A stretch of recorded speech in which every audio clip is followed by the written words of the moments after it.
Boa noite a todos, sejam muito bem-vindos a mais um encontro do Grupo de Estudos de Direito Sistêmico. Nós vamos dar continuidade à leitura do livro Amor à Segunda Vista, de Bert Hellinger.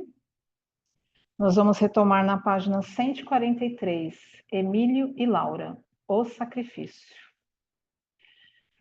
Hoje eu serei a leitora de hoje, estamos sob a orientação do René Schubert. E lembrando que os nossos encontros, eles acontecem todas as terças, às 20h20, a sala já está aberta. E para quem é a primeira vez ou que vai assistir a gravação pela primeira vez, nós temos um perfil no Instagram que é o Leituras Sistêmicas, e através desse perfil consegue informações dos grupos que nós temos no Facebook e no Telegram, e também o link de acesso para participar ao vivo. Então, Renê, sem mais delongas, eu passo para você. Obrigado, Helena. Agradeço aí todo esse período que vocês ficaram sob a orientação, né, da Cleusa. Tivemos, né, carnaval aí no meio, estamos agora em quaresma, né, período aí de purificação. Ontem tivemos um encontro importante, sediado aí pelo IBCF, ABC e Cabicim. Foi publicado, então, o mapa de evidências das constelações familiares, né? Eu vi que muitos de vocês estavam presentes, né, nesse encontro. O vídeo já está disponível no YouTube. E o interessante foi o seguinte, né? Com o mapa de evidências, a gente ficou em cima de 16 artigos indexados, né, científicos, entre eles um da doutora Vânia Meira, que falam sobre a eficácia das constelações familiares. Como pesquisa, 16 artigos como o Portela falou, incipiente. Ainda é muito pouco. Mas, ao mesmo tempo, estamos no mapa de evidências, ou seja, demos um passo muito importante no caminho aí do meio acadêmico, no meio aí do debate, né? O Dr. Portela falou de várias outras ciências, como, por exemplo, a medicina tradicional chinesa, estou me esquecendo agora o nome da osteopatia, né? E ele falou, né, do tempo, dos anos, décadas, séculos, né, que essas têm de pesquisa, de randomização, tal, e que está começando agora aqui para o Brasil. Né? E aí teve uma questão muito interessante, que foi uma provocação da doutora Vânia.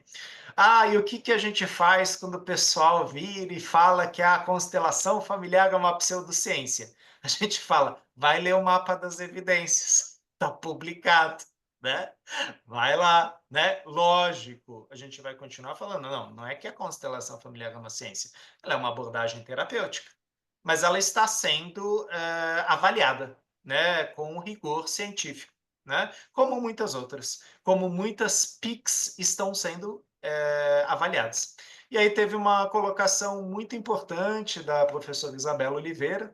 Ela fez vários agradecimentos, entre outros, ela agradeceu aos críticos aí das constelações familiares, as pessoas que falaram mal das constelações familiares, tal, que literalmente meteram pau nas constelações familiares. Graças a elas fomos atrás, né, da pesquisa, fomos atrás desse material. Pessoas como a doutora Lisandra Sericato procuraram o Cabicim, procuraram outras instituições para mostrar, olha, eu tenho material de pesquisa.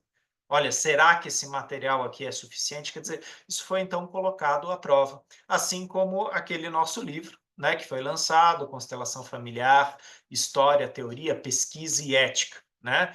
São aí materiais dos últimos anos que a gente está coletando para, de certa forma, poder dar uma resposta, obrigado, Dilena, para poder dar uma resposta aí para as pessoas que criticam as constelações, mas principalmente para nós aqui, né? Nós seguimos estudando, nós seguimos refletindo, e para as pessoas novas que procuram as constelações familiares com muitas dúvidas, né? Então, sejam bem-vindos com suas dúvidas, porque nós aqui também as temos, por isso que fazemos um grupo de estudo semanal, né, desde 2016, porque, por mais que a gente tenha lido Bert Hellinger, toda vez que a gente volta à leitura de Bert Hellinger, novas impressões, perspectivas surgem, e às vezes os colegas que estão aqui trazem novos olhares, porque são de diversas áreas aí do saber, né? Então foi um momento muito importante ontem, isso vai ter uma reverberação ainda,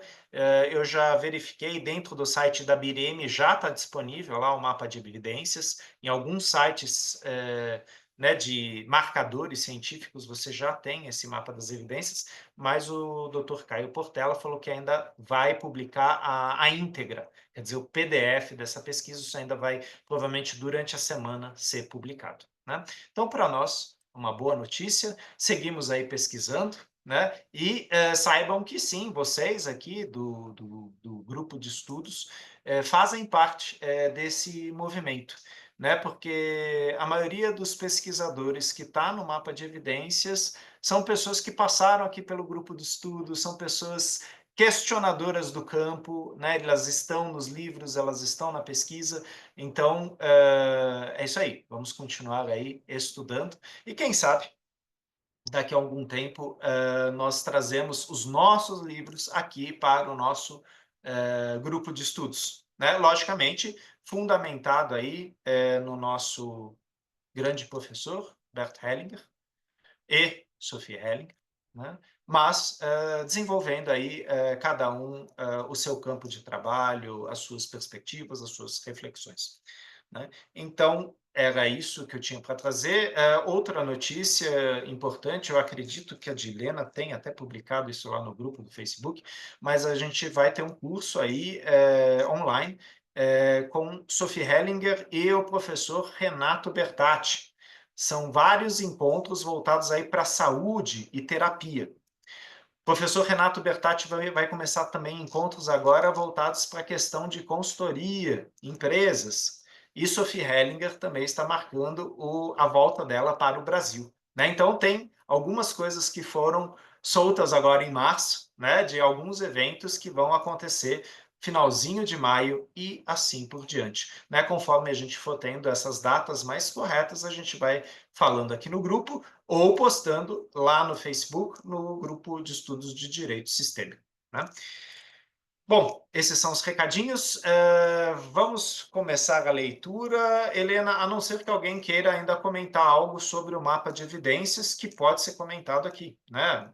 Querendo ou não, estamos aqui num grupo de estudos, né? E eu sei que vocês estavam presentes ontem também. Então, se alguém tiver alguma colocação, alguma impressão, fique à vontade, senão a gente segue para a leitura. Ok, Helena, tá contigo a bola. Eu vou comentar um pouco, então. Por favor. Eu achei muito bonito, né, tudo isso que está acontecendo com o movimento da constelação. Como é uma filosofia, eu vejo como uma filosofia de vida, ela não é estática, né? Então, esse grupo de estudo aqui, por mais que a gente pegue esse livro aqui e leia outra vez, vão ter outras interpretações, né? Outras compreensões.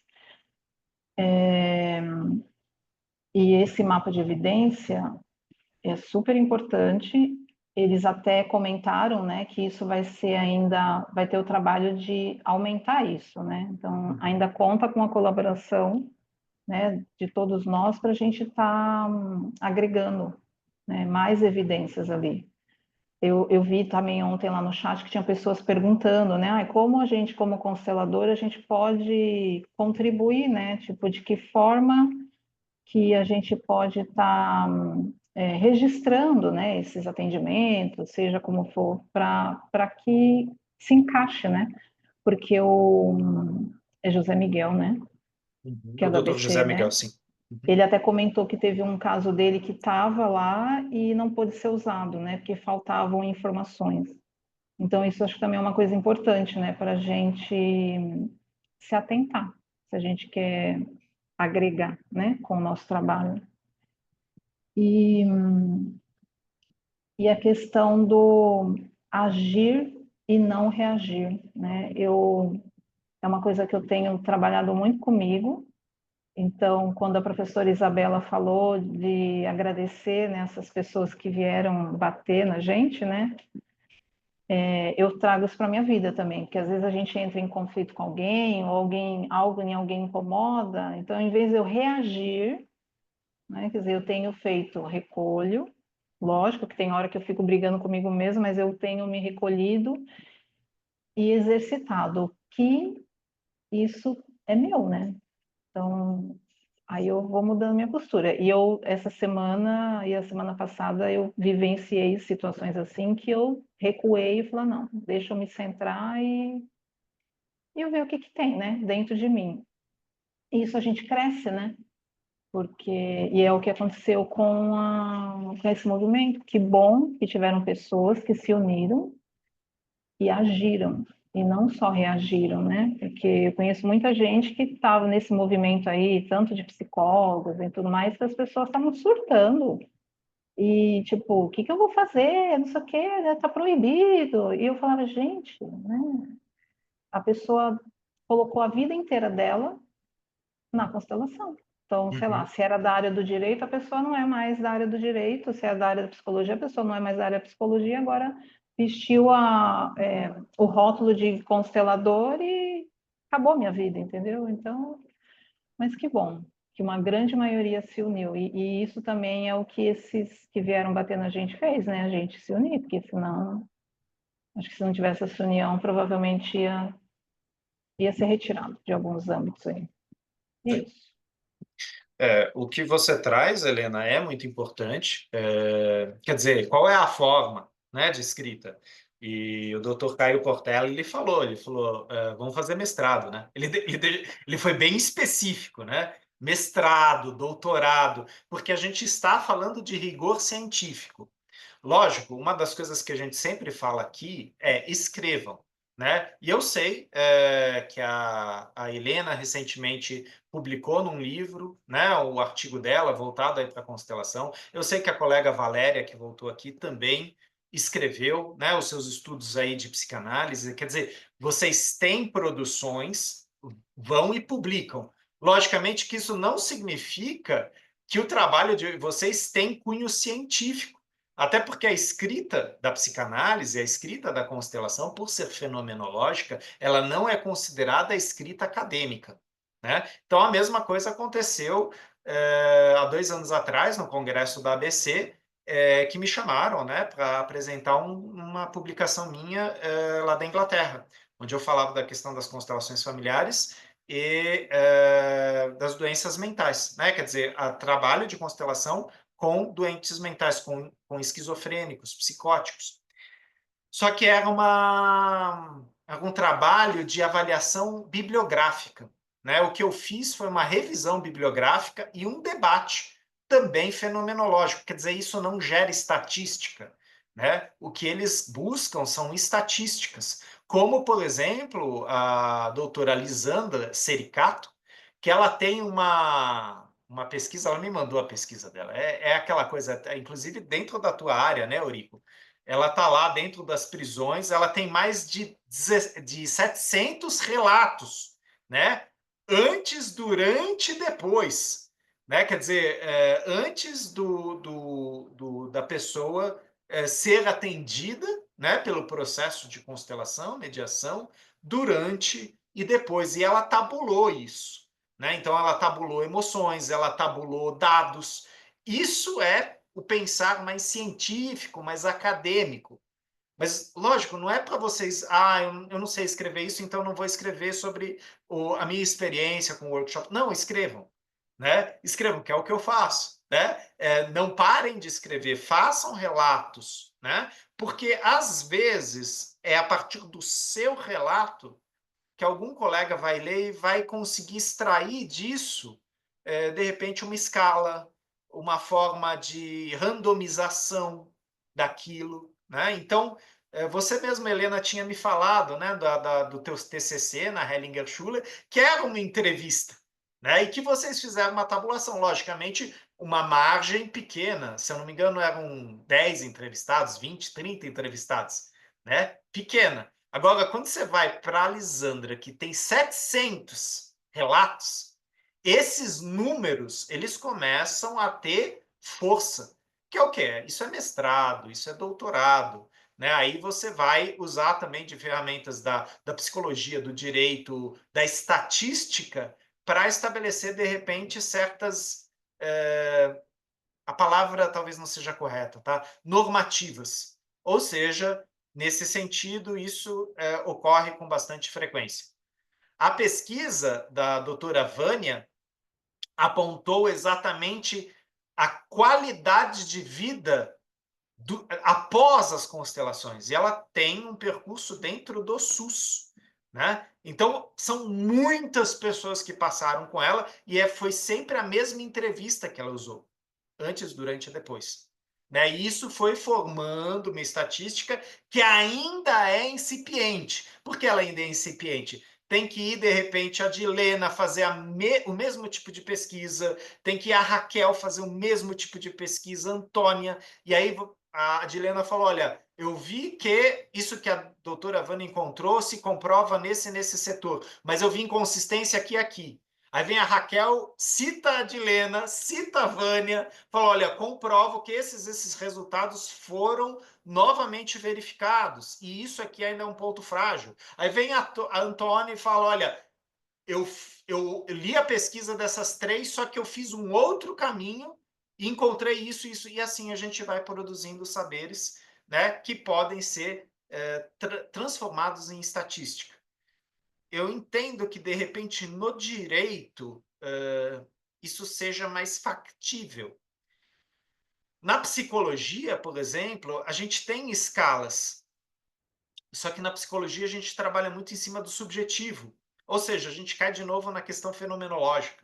Né? E se a gente não deixar muito restrita a questão, muito clara onde a gente quer focar, né? A gente vai embora. O psicólogo é aquela coisa, né? A gente fica, ai, mas e se esse ponto aqui, mas as emoções, os afetos, os pensamentos, tá? Coisa pra caramba, né? E nesse sentido, às vezes o pessoal do direito, o pessoal da estatística, eles restringem a esse ponto aqui, ó. A gente vai ficar nisso aqui. Né? Por isso que é tão frustrante quando a gente vai no mestrado, que a gente vai com aquela tese, né? Tipo, olha, eu peguei Hellinger e eu tenho a solução aqui das constelações familiares. Aí o teu orientador, ele lê, ele falou, não entendi nada do que você falou, tem muita referência aqui, qual que é a tua questão? Aí você vai lá, mastiga, mastiga, reduz, reduz, reduz, ele lê de novo, ele fala, não, muito confuso. Isso aqui vai levar anos para você comprovar. Deixa mais claro. Aí no final fica uma coisinha desse tamanho, né? Que é a tua questão, né? E às vezes todo esse processo é o próprio mestrado. Quer dizer, eu tinha essa ideia aqui e na verdade eu percebi que quando eu vou para aqui está o mundo das ideias. Quando eu vou para o mundo da realidade, da coisa concreta, eu percebi que isso aqui está muito fora. Né? Ok, é assim. Assim que a gente vai produzindo. Que é a mesma questão que o Freud enfrentou na psicanálise, porque ele falava, a psicanálise é do caso a caso, da discussão dos casos clínicos. E a ciência chegou e falou, olha, isso não basta. E ela falou isso para Freud em 1900, né? A gente está em 2025. São tantos casos clínicos, são tantas discussões, são tantos simpósios, tantos congressos, que a relevância do saber psicanalítico ela está muito mais forte. Né? E sim, eu acredito que isso vai acontecer também com a constelação, né? Porque eu vejo pessoas maravilhosas, pesquisadores, se dedicando, né? se debruçando sobre a obra de Hellinger, sobre a obra de outras pessoas. O pessoal da Alemanha, da Inglaterra, da Áustria, tem essa característica também de levantar muito a questão da cientificidade, né? E dos perigos, né? De você deixar muito solto, né? Ai, não, vou fazer aqui uma interpretação a partir dos anjos, né? Não estou falando que você não pode fazer isso, você pode fazer isso, mas você está dando margem para outras coisas aí. Ou começar a misturar constelação com reiki, com apometria, com, né? Tudo isso, eu sei que tem sua força, mas quando fica misturado, de duas uma, ou você sabe fazer tudo, ou você não tem segurança em nada daquilo que você faz, né? E por que que eu falo isso? Porque nós estamos aqui, a gente está lendo e relendo coisas que muitas vezes a gente percebe que a nossa segurança, ela fraqueja no campo, né? Aquela questão que você até colocou, né, Helena?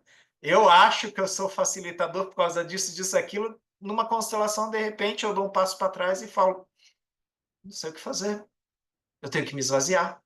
Ou eu tenho que interromper essa constelação porque estou atrapalhando o campo. Eu, facilitador, estou fazendo mal para esse campo aqui. E o Hellinger falou disso longamente nas ordens da ajuda, né? Então, o nosso trabalho é constante. E nossa entrega para esse trabalho, ela exige que a gente esteja constantemente se lapidando, né? A gente nunca está pronto. Mas é isso. Obrigado, Helena, pela colocação. Então, se quiser, podemos começar a leitura.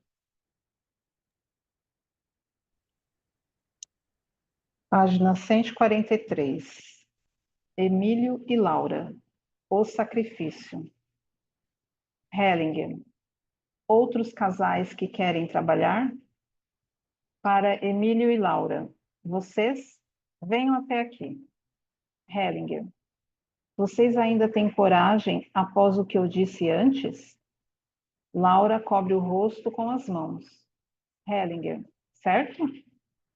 Os dois acenam com a cabeça. Hellinger. De que se trata? Laura. Há mais ou menos 8 meses, tivemos uma forte crise em nosso relacionamento. Surgiu uma outra pessoa. Hellinger. Quem surgiu? Laura. Uma outra mulher. Hellinger. Uma mulher anterior ou uma mulher nova? Laura. Nova. Hellinger. Está bem. Constelaremos o marido, a mulher e a namorada nova. Emílio. Houve também um aborto. Hellinger. Onde? Emílio. Com a outra mulher. Hellinger para Laura. Agora vamos constelar ele, a mulher e a outra mulher. Faça você.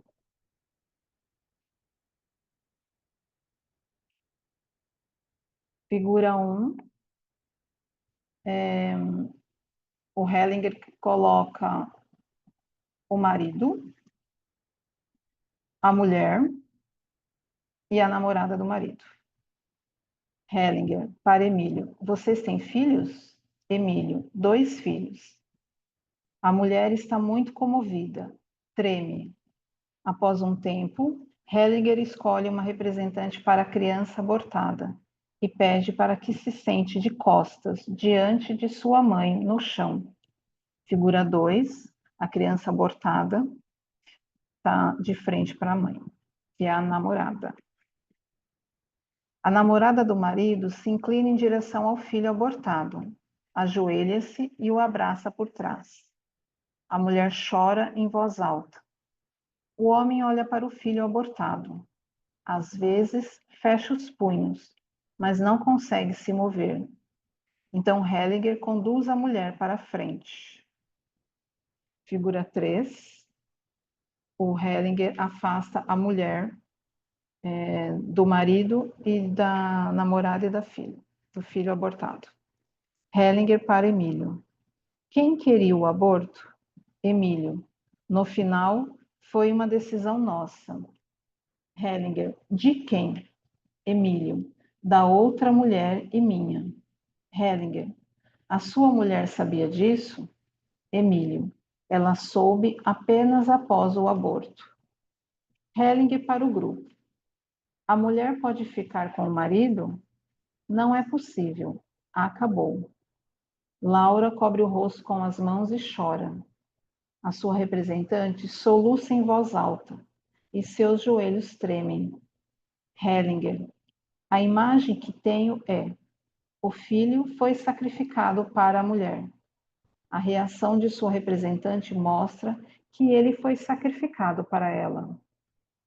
Hellinger conduz o marido e a mulher para diante do filho abortado. Figura 4.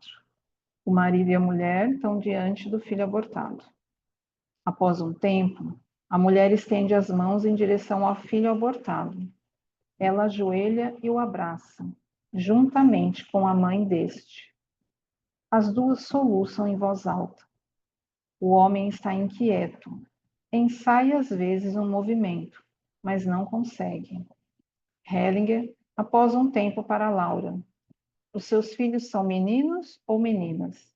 Laura, duas meninas. Hellinger escolhe representante para as duas filhas e as coloca na constelação. O pai se vira para elas. Figura 5. As duas crianças são introduzidas na constelação e o marido se vira para as crianças, de costas para a mulher, para a namorada e para o filho abortado. A mulher e a namorada se erguem um pouco, porém permanecem ainda ajoelhadas. O filho abortado está entre elas. A namorada estende a mão para a mulher. O homem olha para o chão. As filhas se seguram por trás, pelas mãos. Hellinger, após um tempo, para Laura. Quantos anos têm as filhas? Laura, 10 e 15.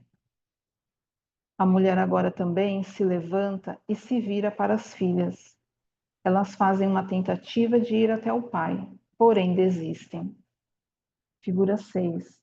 A mulher se aproxima do marido e olha também para as filhas. Hellinger para o grupo.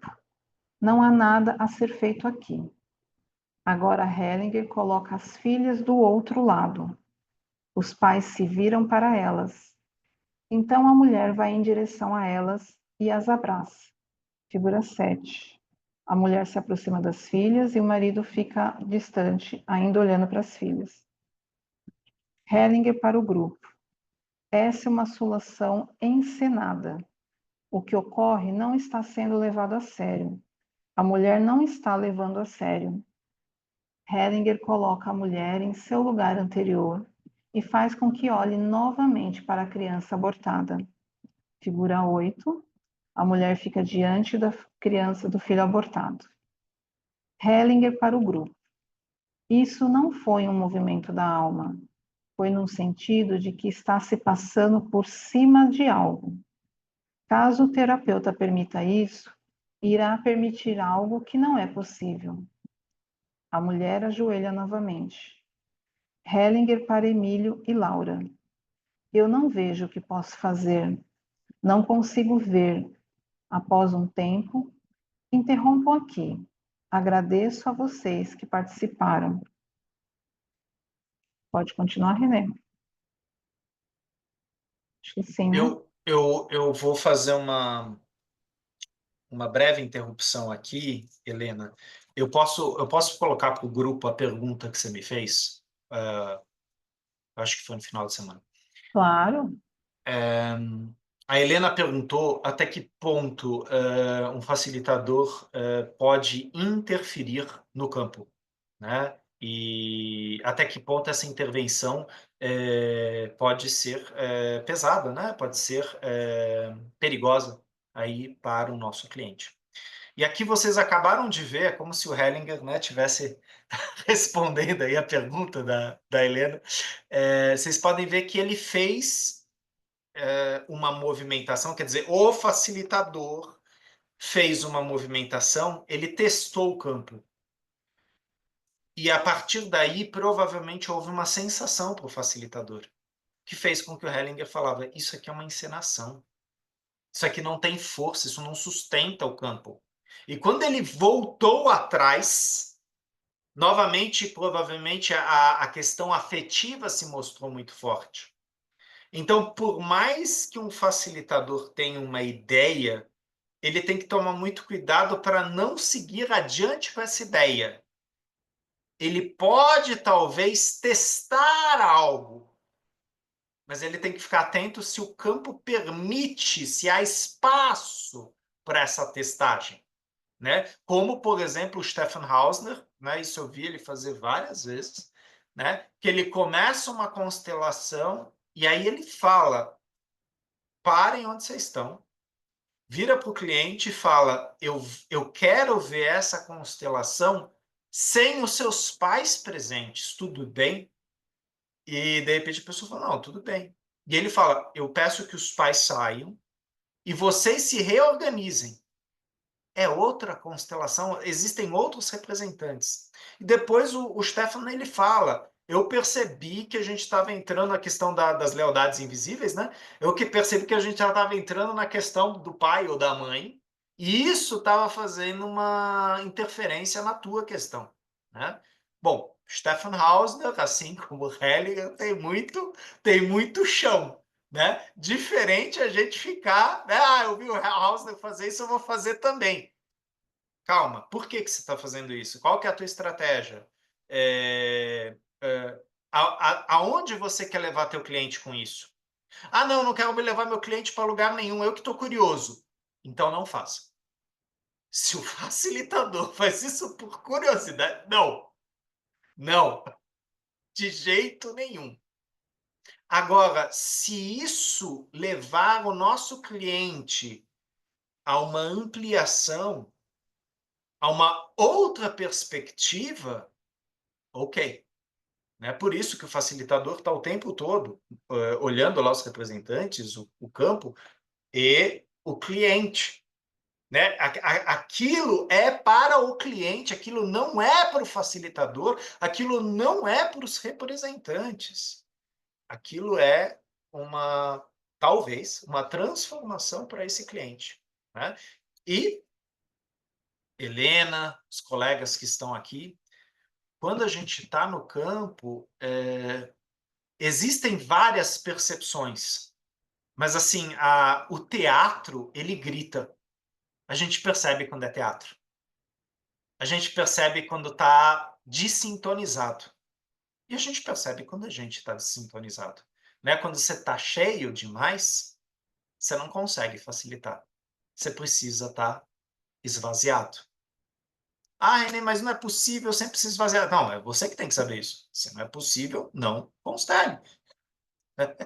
Você vai fazer meditação, vai fazer yoga, vai fazer tai chi chuan, não sei que método, faça um método para que você encontre o seu centro. Porque o cliente está procurando alguém sem intenção, sem julgamento, sem medo, sem amor, para conduzir ele dentro do campo. Né? Inclusive para, de repente, falar como o Stefan já falou. Eu não tinha entendido muito bem. Vou reorganizar os representantes. E ele faz isso tudo do lado do cliente. Ele está falando com o cliente, olha, eu fiz isso aqui, essa perspectiva, isso não se mostra fidedigno, isso não tem força no campo. Vou reorganizar. Né? O Bill Manley, também faz isso. Tem alguns facilitadores que eles têm essa coisa do pausar a constelação, testar um elemento. Constelação estrutural tem muito disso, né? De testar certas possibilidades.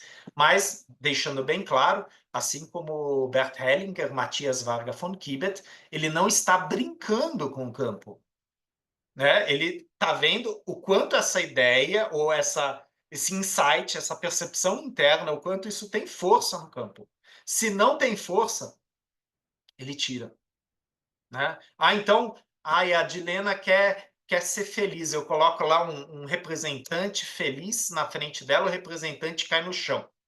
Ai, que droga. Então, vamos lá, Antônia, fica desse lado aqui. Ó. Essa aqui é a nova representante da felicidade. A Antônia cai no chão. Ah, gente, que droga. Vamos fazer um esforço aí pela Dilena. Celso, vem cá, fica em pé e sorria. Gente, isso não é constelação. Isso é magia, sei lá o que vocês estão fazendo. Né? O campo ele tem percepções, os representantes têm percepções, o rosto demonstra, o corpo demonstra, o cliente está sentindo, o facilitador está sentindo, os representantes estão sentindo e as pessoas que estão em volta. Tanto que é muito interessante quando uma constelação tem força, todo mundo tem a mesma perspectiva, que é uma das coisas que o Hellinger falava. Todos viram. Ele não falava eu vi. todos viram. Essa própria questão dessa entrevista, quer dizer, se teve um filho fora do casamento, e em seguida se tomou uma decisão pelo fim da vida desse filho. Então a esposa ela não foi incluída nenhuma situação, nem em outra, e isso interfere nela, interfere nas duas meninas, né? É isso que o Hellinger está falando. O Hellinger não está falando de questão moral, ele está falando dos emaranhados, né? E se continuar assim, o quanto esses emaranhados, né, da consequência do pai, vão afetar as filhas dele, né, de 10 e 12 anos. Ah, mas elas são muito pequenas. A gente sabe, né? As crianças fazem tudo pelos seus pais. E elas enxergam relações onde, às vezes, a mamãe não viu, o papai não viu. As crianças estão envolvidas nisso. E aí vem uma frase muito forte, né, de Carl Gustav Jung. Nós somos condenados, né, a carregar os segredos, os sonhos não vividos, né, de nossos pais, né? Nós temos a tarefa, né, de realizar às vezes sonhos, segredos, crimes não vividos por nossos pais, né? É, esse é o dom, esse é o talento, essa é a moeda, né? E a gente não sabe. Não vem com manual, ela não vem com direcionamento, ela vem com sensação. E aí vem aquela frase, se eu não me engano, é do Gabor Maté, pode ser que ela seja do Peter Levine, não sei. O trauma não vem como lembrança, ele vem como sensação. Ele vem como repetição. Né? Você vê, você está repetindo. E você não sabe por quê. E às vezes não é seu trauma, é da mamãe, é do papai, é do vovô, da vovó. Aí a gente vai para o campo da epigenética. Né? Pô, mas o facilitador não sabe disso tudo. Não, ele não sabe. Lá no campo, ele se esvazia e observa as movimentações e verifica se essas movimentações estão dentro das ordens do amor ou dentro das desordens do amor. E ele vai apontar isso para o cliente. O que o cliente vai fazer disso, nós não sabemos. Né? Mas ele comunica para o cliente aquelas percepções. Eu acredito que isso responda, né, Helena, em parte, a questão que você colocou também, né? Então, Renê, eu responde, com certeza. O que eu até tinha comentado com o Renê, né, que assim, eu já vi, já presenciei facilitador manipulando o campo, vamos dizer. Isso, você falou que isso não é constelação e isso é manipulação, né, na minha visão.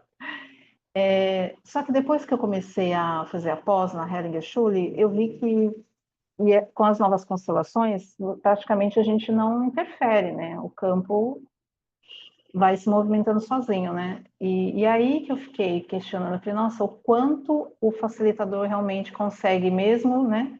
Deixando que o campo movimente sozinho, o quanto ele interfere. E aí, depois que a gente conversou, e agora na sua fala, me lembrei do seguinte,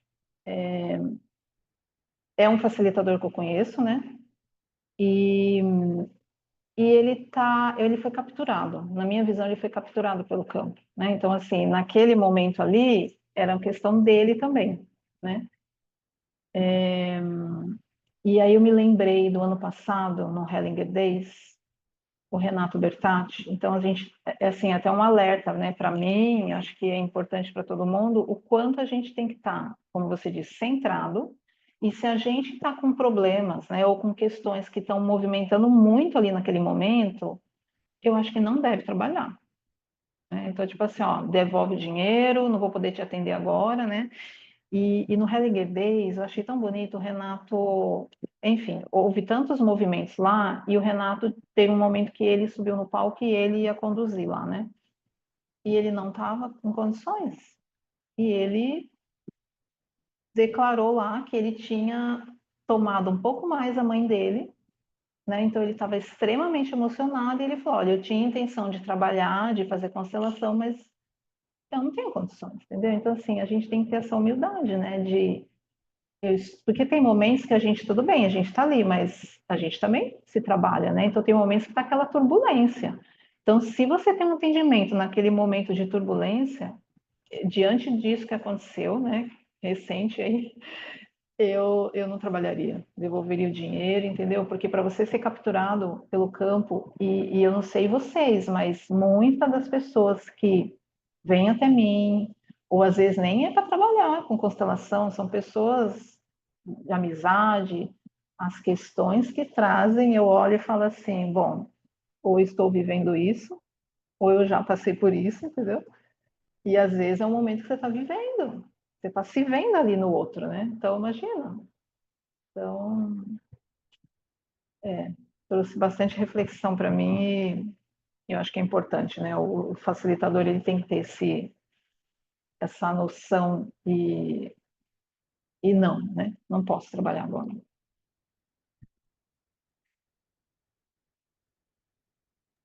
Sim, da mesma forma como, por exemplo, né, quando a psicanálise, né, começa a trazer, né, o Édipo, o complexo de castração, tal, e junto com a Melanie Klein, as interpretações em relação à família, teve uma onda aí de pessoas que falaram, ah, não, então a culpa é dos pais. E na hora que você está dentro desse trabalho, você percebe que, na verdade, existe culpa, existe responsabilidade. Terapeuticamente, a gente tenta levar o cliente à responsabilidade. Se ele ficar na vitimização, ele vai ficar na culpa. Se o analista, se o psicólogo entrar nas cenas traumáticas dele, ele vai acusar os pais do cliente. Como se o cliente e ele, terapeuta, fossem vítimas. E isso não vai trazer nada novo para aquela interpretação, para aquele lugar. Eu vi recentemente uma pessoa criticar, falar, ah, pô, vocês ficam falando aí das mães narcísicas, como se não tivessem filhos narcísicos. Gente, teve um filósofo que recentemente não, né, há 20 anos atrás, ele falou, nós estamos vivendo a era do narcisismo.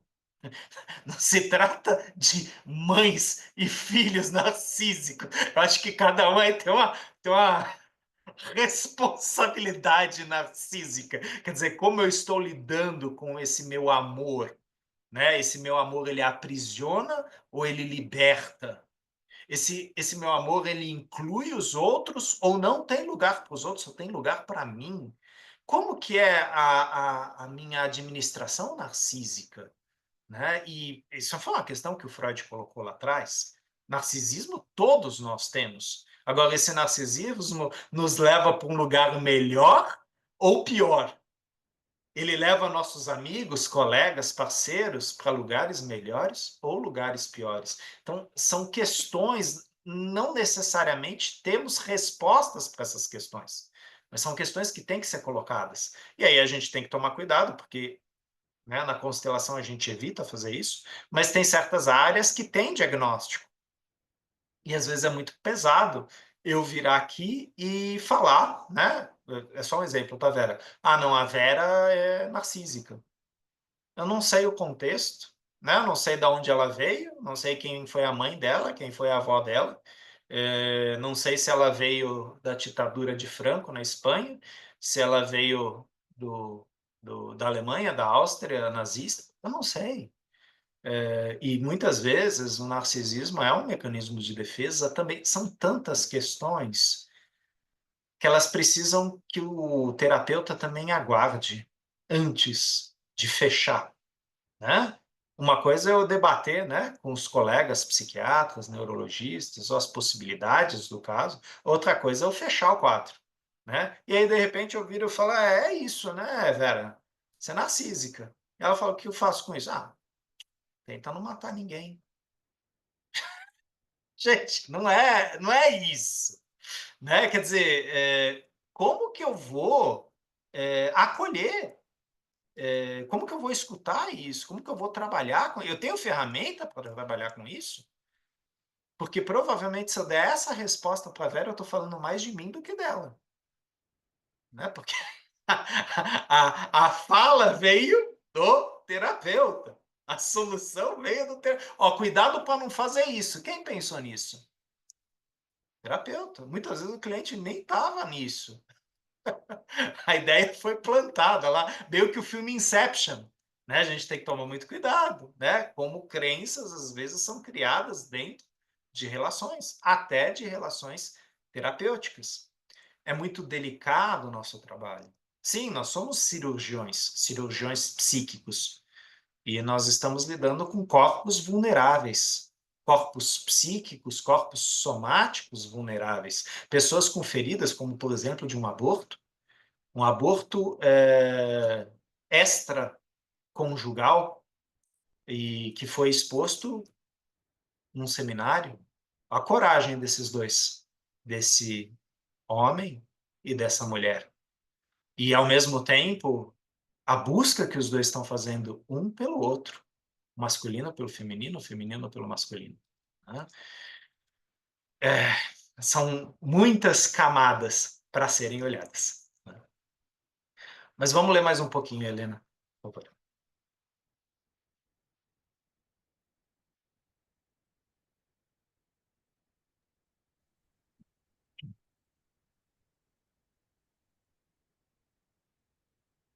Estão me ouvindo? Estou te ouvindo, sim. Tá, é que deu uma cortada aqui. Então, vamos continuar? Sim, a prioridade do novo Do sistema. novo sistema. A prioridade do novo sistema. Hellinger para o grupo. Quero dizer algo sobre essa dinâmica. Hoje de manhã, disse algo sobre as ordens da consciência coletiva inconsciente. Segundo essa consciência, o anterior tem prioridade em relação ao posterior, mas entre os sistemas, o sistema novo tem prioridade em relação ao sistema antigo. Então, quando o homem conhece uma nova mulher e a engravida, a relação anterior se desfaz. O sistema novo tem prioridade. Agora, quando se deseja salvar a relação antiga, abortando a criança, a situação se torna mais grave ainda. Nenhum dos participantes pode permanecer junto. Essa é a ordem aqui. Exatamente nesse tipo de situação surge, às vezes, a ideia de que, caso se aborte a criança, a relação antiga possa ser salva. Dessa forma, a criança é sacrificada pela relação antiga. Mas, como todos os sacrifícios, também este é em vão. Qual seria a solução agora? Os três adultos sabem que se tornaram culpados diante da criança. Eles precisam assumir isso. Assumem quando assumem as consequências, e a consequência é a separação. Mas como vão encontrar a paz? Após refletir um pouco, no momento não consigo ver isso, não consigo ver.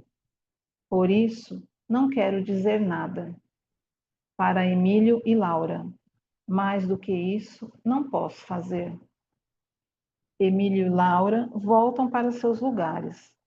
Laura esconde a cabeça no peito de Emílio e os dois choram. Isso é A muito dor. importante, né, Helena? Você já vai continuar, mas é muito importante isso, né? O terapeuta saber retirar-se. Não sei mais o que fazer. O essencial foi visto, né? E aí, de repente, a gente fala, mas, pô, cara, olha a carga disso. Né? Lembra que o Hellinger já nos falou algumas vezes, né? Às vezes a gente interrompe a constelação no pico, no ponto alto, né? E ela descobriu algo novo e ele teve a coragem de expor algo novo. E foi visto no campo as consequências que isso tem para o casal e para as filhas, ou filho, né? No caso do aborto. E é isso, a partir disso, os adultos se reordenam. Eu ia falar reorganizam, mas fica melhor, se reordenam. Né? Qual que vai ser a decisão de A e de B, de C e de D, a partir disso, né? E isso é você tratar teu cliente como um adulto. Você não está, né, dando a comida na boquinha dele. Você está falando, olha, essa é a situação, aqui ela se mostrou assim, e agora você sai com um pouquinho mais do que você trouxe. E muitas vezes o Hellinger falava, né, tipo, até mais, né? Ou Glück, né? Sorte, né? A palavra Glück em alemão ela significa tanto sorte como prosperidade, né? Então, siga com força, né? Com a força que talvez veio deste destino difícil, mas que, da forma como a gente viu aqui, não é inconsciente. Tá bem inconsciente. Pode seguir mais um pouco, Helena.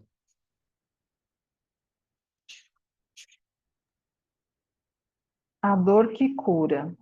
Hellinger para o grupo. O que vemos aqui é o poder da ordem. Esta ordem não pode ser ludibriada.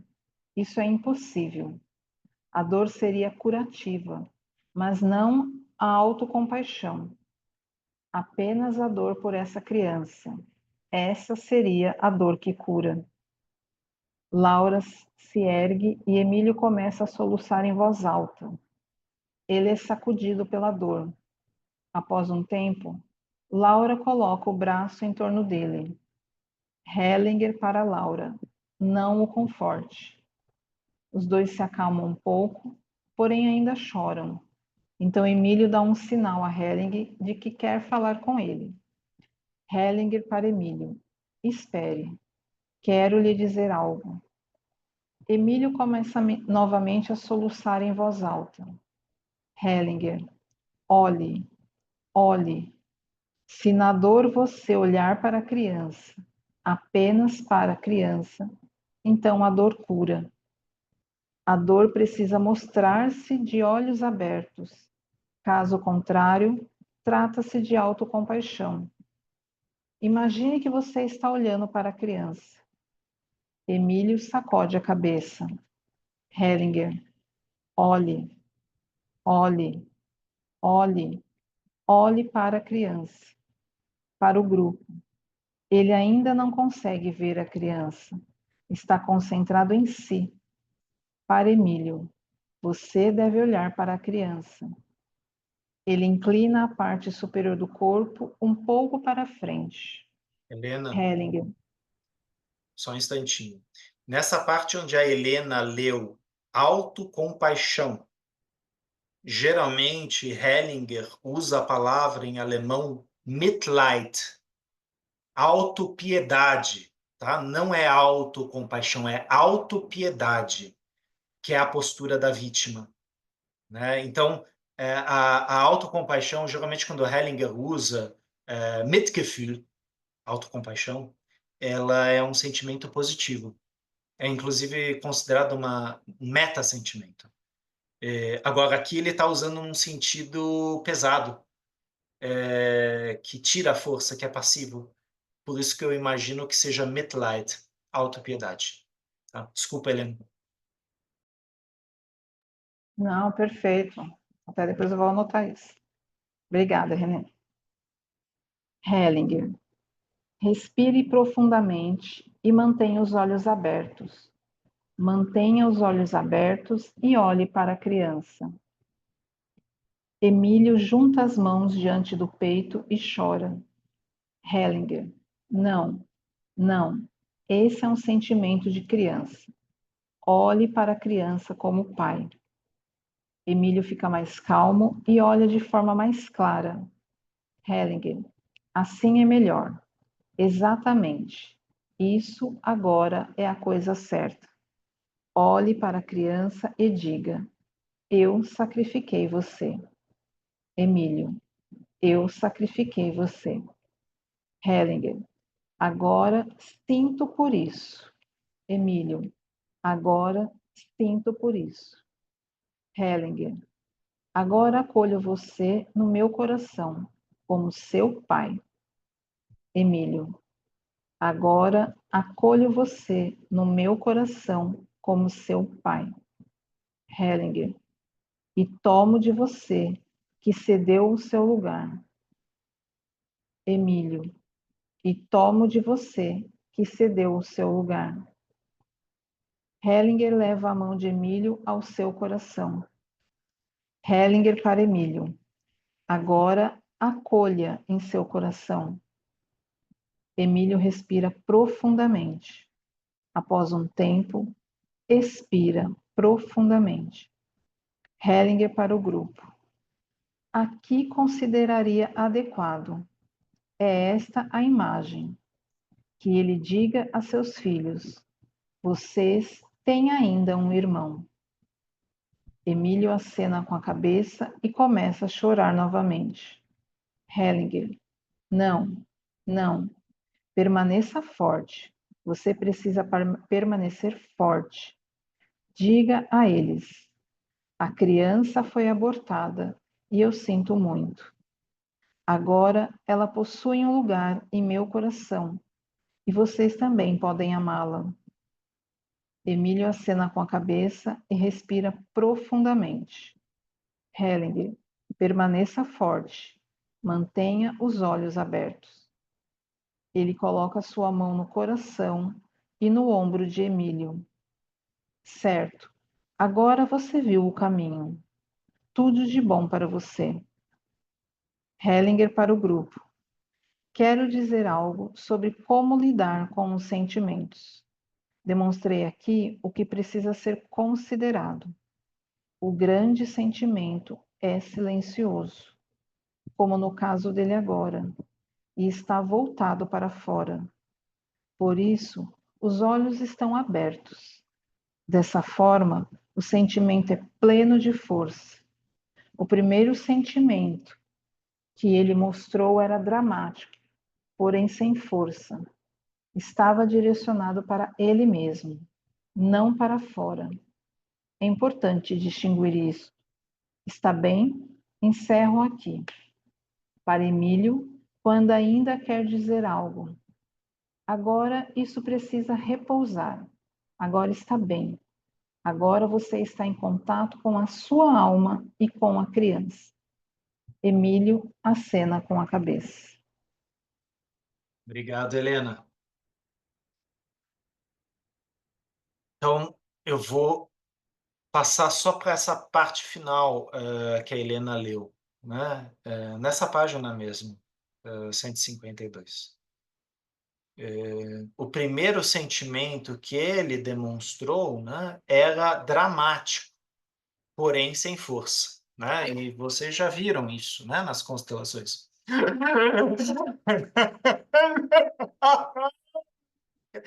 Aquela coisa, né, que é para mim. E na hora que o Hellinger fala, não, olha para a criança, se dê à criança, ao invés de eu sacrificar o outro, eu me sacrifico pelo outro. E aí a gente tem essa distinção da autopiedade, da pena, e da autocompaixão ou do ser compassivo. O ser compassivo, ele se doa sem doer, né? Ou sem essa dor toda, né? Então, no segundo, né? Estava direcionado para si mesmo, não para fora, quer dizer, o primeiro movimento. É importante distinguir isso. Está bem, encerro aqui. Ou seja, né, tirar o cliente desse lugar em si mesmado, né, quando é possível, né, tirar ele desse lugar em si mesmado e levar para outro lugar. E a gente percebeu, né, quer dizer, o Hellinger tinha parado, teve todo esse movimento do casal, né, de chorar, tal. O Hellinger fala para ela, não conforte ele, né? Deixa isso vir, né? Quantas vezes a gente não vai lá, né? Eu chego no Celso e enxugo as lágrimas dele, pego um lencinho, não, né? Deixa isso vir. Tem força aí, tem dignidade aí. Deixa a lágrima correr. Deixa a dor vir. Porque aí o Celso, o René, podem olhar para isso e falar, putz, está aqui, eu vejo que tem dor, aqui tem sacrifício, aqui tem desespero, né? E aí também vem o adulto. Olha só o tamanho da caca que você fez, né? A gente pode até substituir, né? Aqui eu estou brincando junto com vocês. Não só a criança que foi sacrificada, mas a minha criança que não quer olhar para essa criança, né? Que prefere recuar disso, né? Criar talvez um drama, um teatro. Não, olha e fica, né? Se mantenha firme lá, né? Que é agora me foge o nome do livro, mas tem um livro muito bonito que chama O Garoto, o Cavalo, a Raposa e o Tigre. Se eu não me engano, esse é o nome do livro. E tem uma cena que ele pergunta, marmota, desculpa, é uma marmota, uma raposa, um cavalo e um... Será que é tigre? Eu não sei, mas é um animal mais agressivo. E ele pergunta para a marmota, mas você tem medo? E a marmota fala, tenho. Mas se eu ficar parado, eu vou ser devorado. Então, eu olho para o medo de frente e sei que ele está lá. E vou na direção dele. Né? É a postura. Né? A postura não é fugir do medo. Não é negar o medo.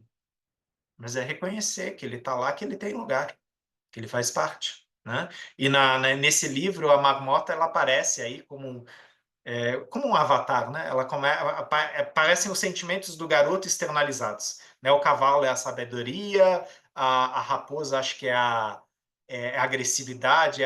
Eu não estou vendo, Dilena, eu estou meio vesgo, a essa altura, 10 da noite, eu já não estou enxergando direito, estou fazendo assim. Ó. O menino, a topeira, a raposa e o cavalo. Isso. Então, cada um desses é um sentimento dele externalizado.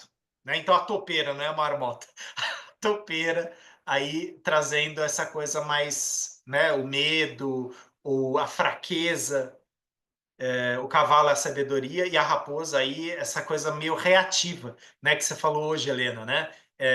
Ajam, não reajam. Né?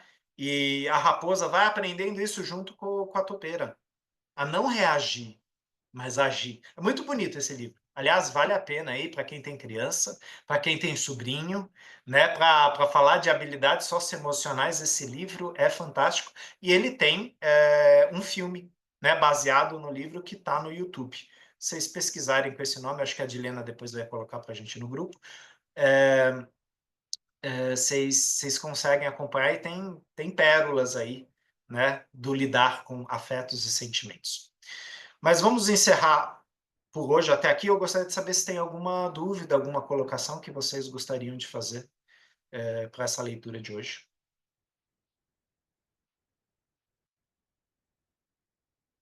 Então, passo a palavra aí para a Helena e agradeço essa aula que nós tivemos agora no período de quaresma. Por favor, Helena. Obrigada, Renê. Obrigada a todas pela presença. E até semana que vem, gente. Refletindo muito. Esses encontros sempre trazem reflexões, né, Eurico? O Eurico ficou com uma da semana Sim, passada sim, e a gente estava conversando hoje sobre isso. Então, é isso, Ótimo. é muito bom. É muito sempre boa bom. reflexão. Então, até terça-feira que vem, gente. Muito obrigada pela presença, pelas colocações e Boa até semana a breve. todos. Obrigado, Renê. Obrigado, Helena Júlia. Obrigado a todos. Semana que vem. Tchau, tchau. Tchau. Tchau, tchau, gente. Boa noite. Até. É.